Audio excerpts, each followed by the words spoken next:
And hello. When this was recorded, it was the 4th of July. So you might hear something in the background other than the story tonight, which is The Avenue of Long Shadows, written by Wanetta Renay. And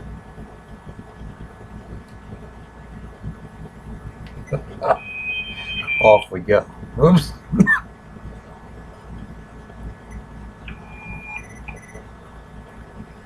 Oh my, well, screw the music. Well, let's do it here.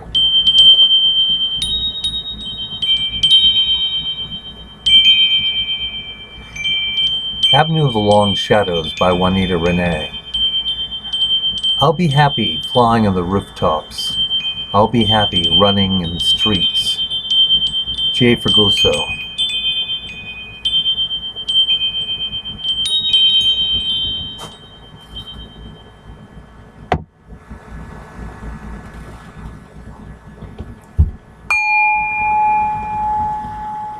The lit match illumines the flat features, the almond eyes, and protruding tongue of the petrol-soaked boy before it sputters out inches away from the gasoline puddle that surrounds him.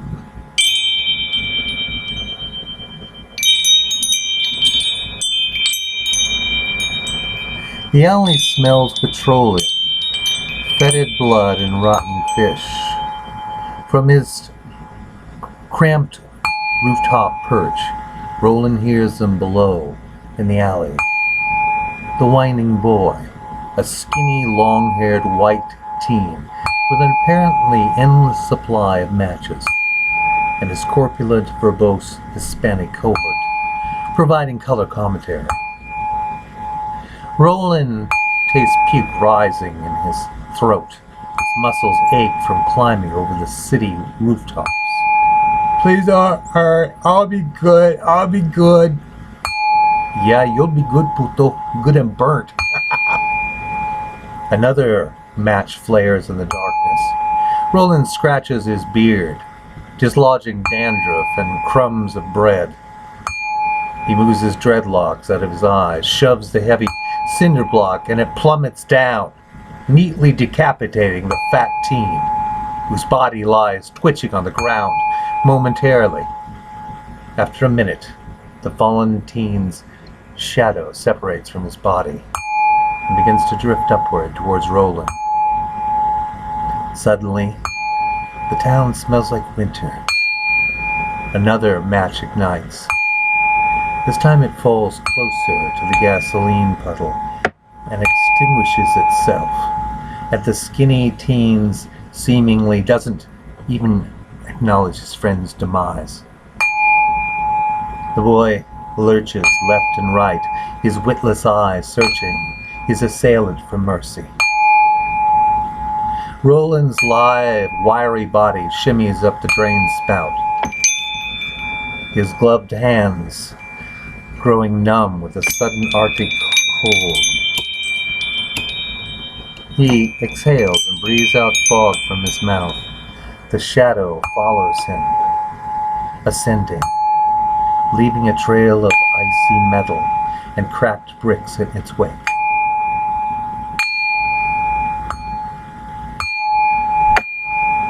An unaccustomed vertigo seizes Roland. In all the years clambering over these city roofs, he has never felt anything but giddy elation. Anything was better than being down there on the streets.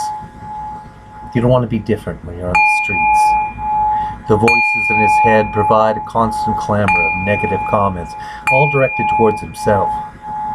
5 pink gnomes the size of matchbooks are doing the Tennessee two-step on his arms. For a moment, the world below blurs. The breath catches in his throat.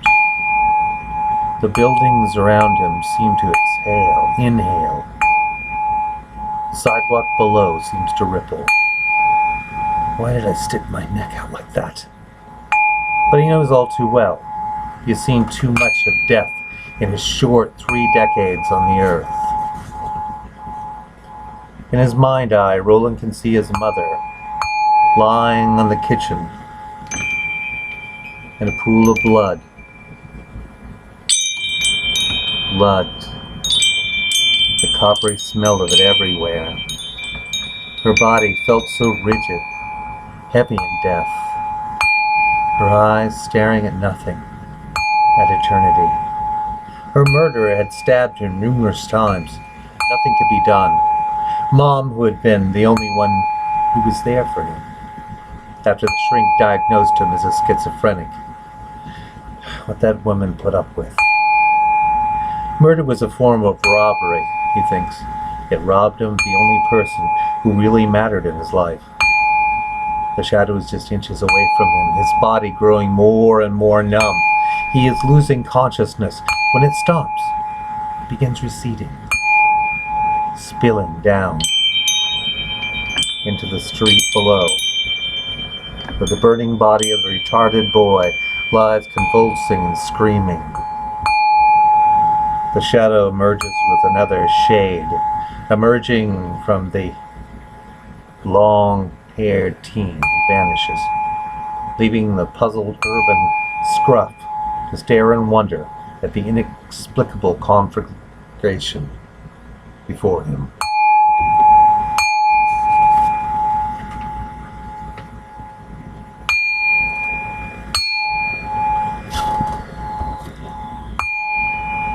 In the months that follow, Roland watches as shadows grow longer, and the death toll larger. In the stinking alleyways, and in grimy dark corners, or sometimes in plain sight, choir boy-faced youths beat homeless men with metal rods, then piss on them. Fresh scrubbed kids throw battery acid in filthy old bums' faces. The police shoot a homeless Native American woodcarver because he had a knife. The police extend their job description to include breaking in any young homeless virgins they find acting suspiciously. Away in Oregon, his hometown, he thinks, has become like every other hometown across U.S. Tent cities springing up everywhere, factories sitting idle, out of business, signs proliferating like the weeds in the sidewalk cracks along boarded-up houses. When Roland walks the streets, he finds them not paved with gold, but with syringes and crack vials. Rabid, feral dogs growl low in their throats, bearing yellow fangs with flecks of foam issuing from their mouths as they scavenge among rubble whenever he passes them. Everything smells like garbage and bum barf. The worst thing is how the dark contagion of hatred twists in his guts, making him want to get even with the corrupt police, sellout politicians, gangbangers, soulless adolescent bum bashers. The winter winds busy the tree shadows and the shades of those lynched on them. Black shadows, black skin, their limbs burdened with the penumbra of corpses, appearing like strange, overripened fruit. Roland climbs, heading for the solace of the rooftops and the cover of darkness.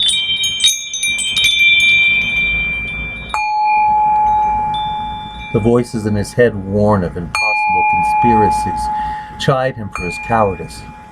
The smell of ham hocks and collard greens from a nearby soul food restaurant make his mouth water. Empty stomach growl. He hears a persistent drip of water from the rain gutters.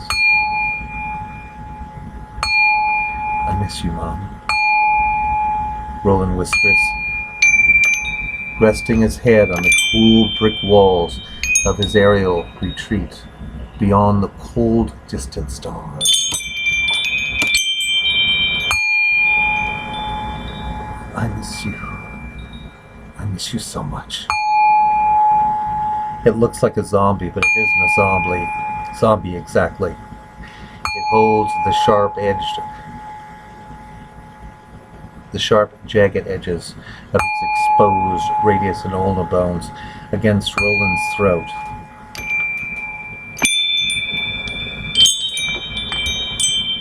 The flesh feels like greasy, putrid chicken. The long shadows swim in its lost face, ruined body. Maggots writhe in the ruined flesh, spilling onto his chest, wriggling there. The thing's breath is ragged, labored, stinking of decay. You can smell the eggy smell of pus and the rotten tomato smell of gangrene on the mangled limb. The limb's owner has no face. The eyes, nose, mouth, and most of the body eaten away by the drug cockadoo, a little Russian import nicknamed the zombie drug. An eye for an eye.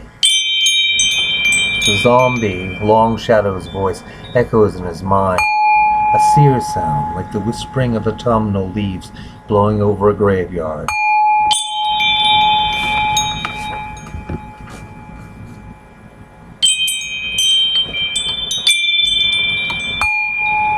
Oh, that's right.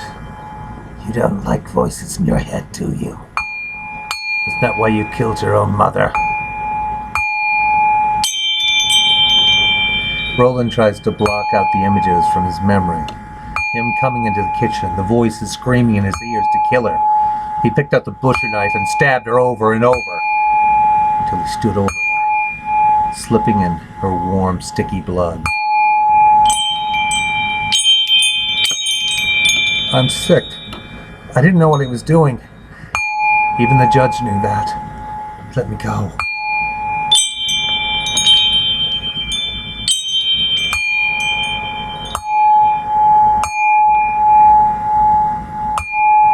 The police found Roland calmly snoozing on the couch when they answered his 911 call.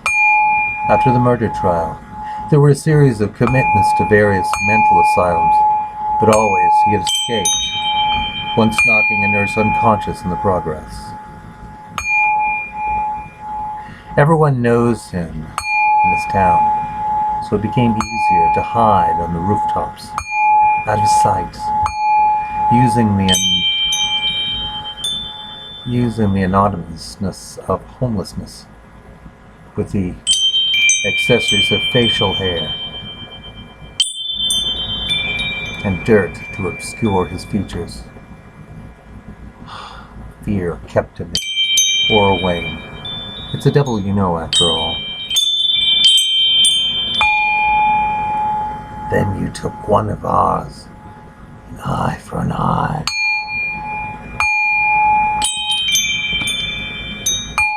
Before the zombie can plunge its bony dagger into his throat, Roland grabs the remnants of the arm, breaking it off at the elbow with a sharp crack. Bone shards penetrate his cheeks. He feels the preternatural coldness invade him, and he is falling. Falling. Must have gone over the edge. Falling. Falling.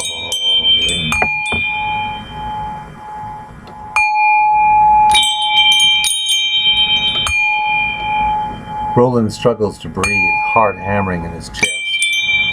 He shivers in the unnatural cold.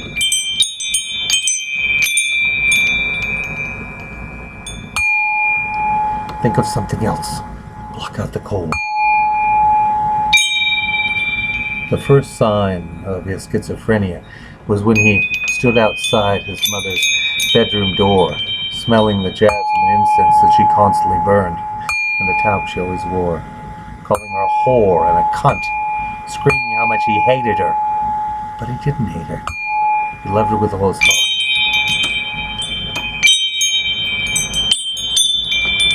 Falling.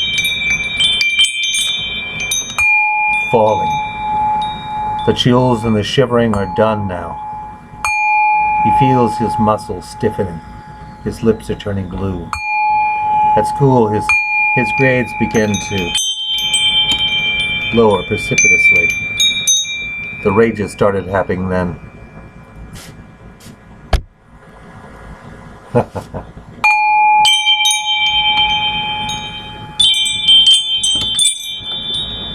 Like the time he wasn't allowed to borrow the family car, and he reacted by throwing a can of tomato juice out the window, nearly hitting his father in the temple as it whooshed past his balding head.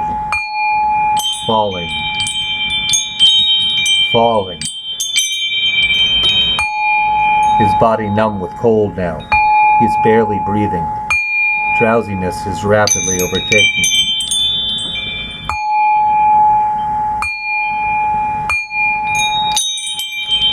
There were so many asylums and so many escapes from them.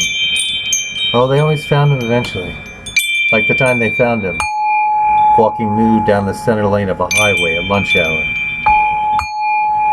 But then, he discovered the rooftops, where he has lived for the last 5 years. Or more.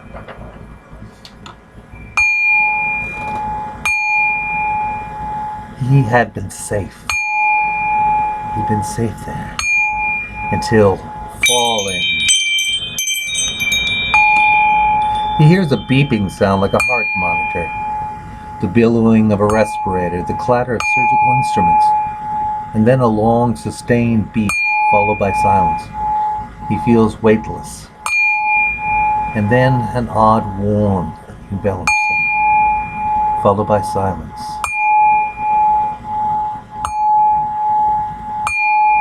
He feels weightless. And then he smells a whiff of alcohol and disinfectant.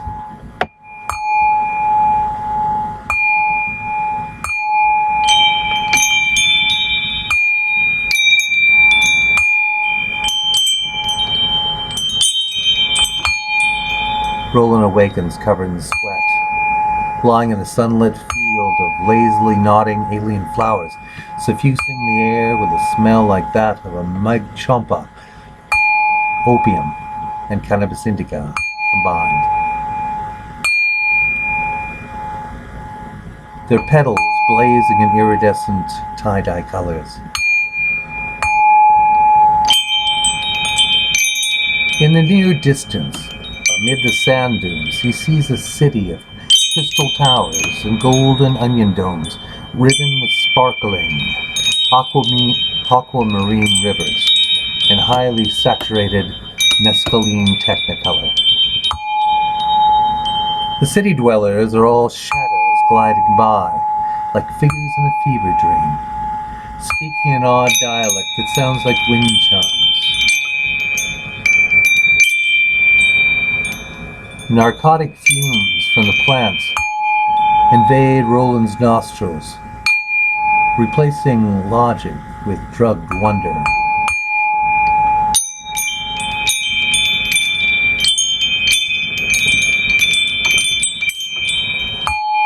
He stops before the highest jewel-encrusted tower and climbs it until he is 10 stories above the arid desert plains. The air smells sweet here and clean. The dunes ripple in the noonday heat vapors. As the wind carves new Rorschach patterns in the sand, he smiles. And his shadow looks over the edge of the tower to the desert city below.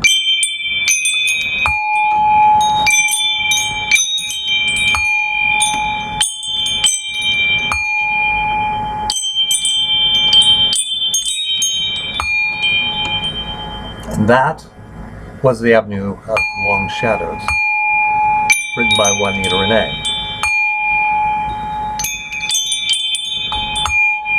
with live accompaniment. Goodbye, and until next time, good night, Eric, wherever you are.